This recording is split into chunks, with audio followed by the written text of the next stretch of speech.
up, folks? Welcome to another podcast from the Zebra Lounge with Mike. I'm Mike, and goddamn it, we're still talking about those Bears, but after this, I promise we'll stop for a little while.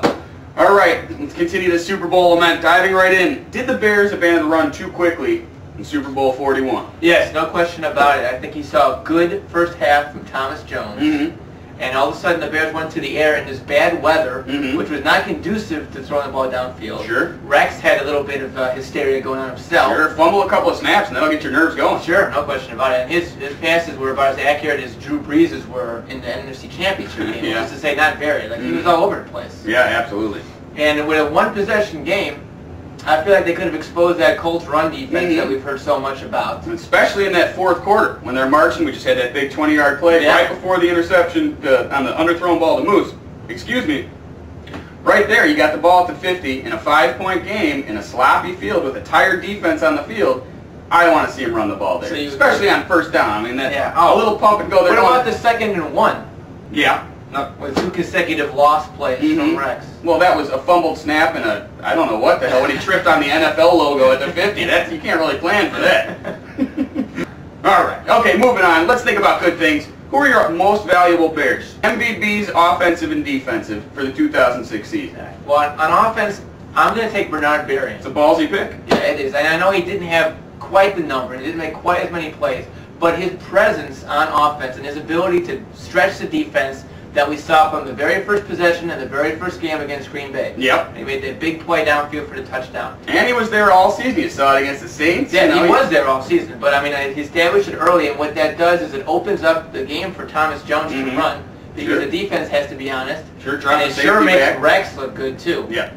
So, in that sense, I mean, you need a big arm quarterback to get him the ball. And it's a weird pick, but I'm going to take Rex Grossman as the most valuable offensive player, because he does have a big arm. He's a ballsy guy, and simply put, when he played well, they won. Yeah, but when he played poorly, they won also a lot of the time. That's the meaning most they could have important put Kyle Orton in there, and they could have won the game. But does Greasy have the balls and the arm to stretch the field like that? If we have that, do we have that extra dynamic to free up space to be a running team with a quarterback who's notorious for, throwing those 20-yard passes and not really shooting deep? All right, defensively, who do you like? Defensively, I think it's a tough nut you this try year. To find the pick. It's got to be Brian Urlacher. I'll go with that, but it's a great unit. Urlacher gets the nod. He's a stud. He's in the middle. He's making all the tackles. He made some plays.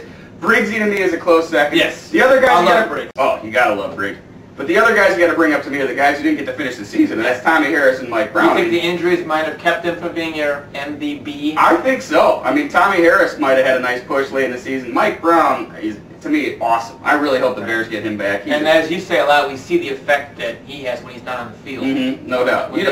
He's one of those things you don't miss until he's gone. Yeah. Because it's like you turn what should have been a 7-yard run into a 4-yard run, you're getting offenses off the field. You're getting your offense back on the field. That's the difference he makes beyond all his miraculous plays and touchdowns and this, that, and the other. All right, I know it's early, but early predictions for next year. Do you see this Bears team going back to the Super Bowl?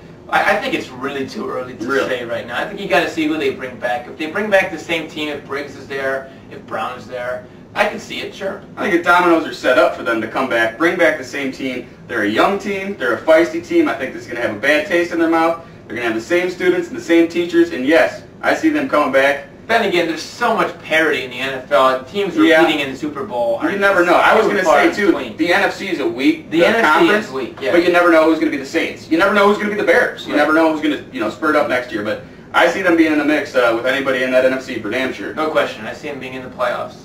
All right. Winning their division, no question. Hell yeah. Screw you, Brett Favre. Anyway, for Mike and Mike, that'll wrap it up on football for now and for a little while. But football fans, rest assured, we'll be back. For the Daily News, I'm Mike McGuire, saying take care.